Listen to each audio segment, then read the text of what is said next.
Today, we're diving deep into the playbook of veteran entrepreneur Kevin Rose. We're going to reverse engineer the exact AI workflow he used to build a seriously sophisticated news app all by himself in just 1 week. So he started with this question, a pretty wild one, right? Can one person really build a competitor to something like TechMeme in about a week? So today, we're not just looking at how he built it, but what his playbook tells us about the new rules for building anything in the age of AI. You gotta understand, this whole project wasn't about launching some big new business. Nope. For Kevin Rose, it was a personal challenge. He wanted to see if the AI tools we have right now could actually empower a single developer to build something complex, something sophisticated from scratch, and do it super, super fast. He gave it a codename Nylon. And the goal here wasn't to take on the giants. It was to build a tool that could find his personal signal in the absolute chaos of tech news, something that was perfectly tuned to what he actually cared about. So how did he actually pull this off? Well, the entire system kicks off with a really powerful, totally automated data pipeline. You can kind of think of this as the heart of the whole operation, pumping information into the rest of the application. And it all begins right here. The process starts by pulling in content from 63 different places. We're talking mostly classic RSS feeds from a hand-picked list of tech sites and some very specific subreddits.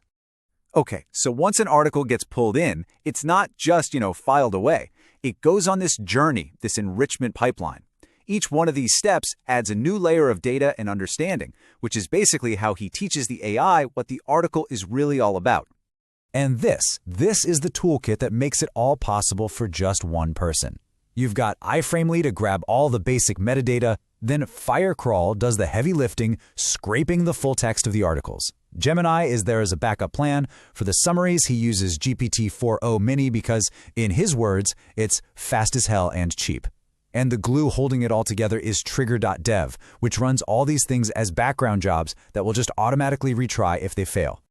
Now, the whole thing really hinges on this one critical concept, vector embeddings. It's a fancy term, but the idea is pretty simple. Instead of the AI seeing words, it turns all the content from every article into a string of numbers, a mathematical representation. And that is what lets the system understand nuance and context, not just simple keywords. And this right here shows you the difference perfectly. An old-school keyword search just sees the words Apple, Suze, and Google. It has no idea who is doing what to whom. But vector search, it totally understands the relationship between those words and knows that Apple sues Google and Google sues Apple are complete opposites. Okay, now we get to the project's real secret sauce. This is the piece that takes it from being just another newsfeed to a truly intelligent editorial machine.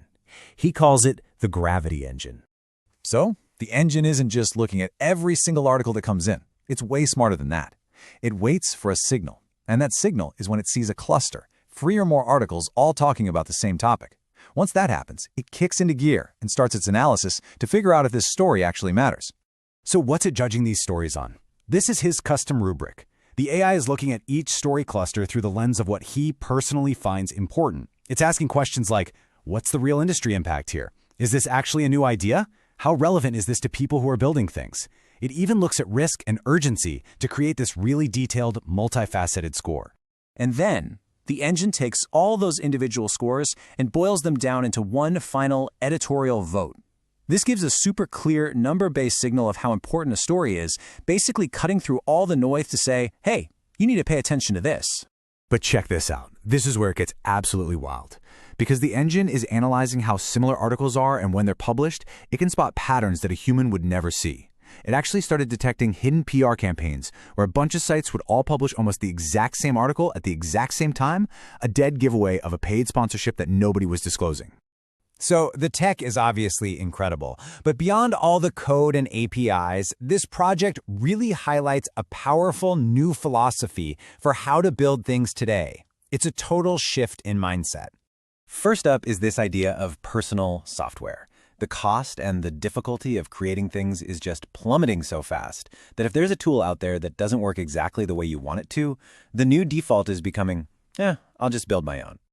Second, he completely reframes what failure means. It's not some terrible setback. He sees it as the fundamental process of learning. Every single bug, every crash, that's just proof that you've learned something new. And the next version is going to be that much better. And third is this concept he calls vibe coding. The idea is, don't waste time trying to build perfect, scalable code right at the beginning. The single hardest thing to do is to make something that people actually want to use.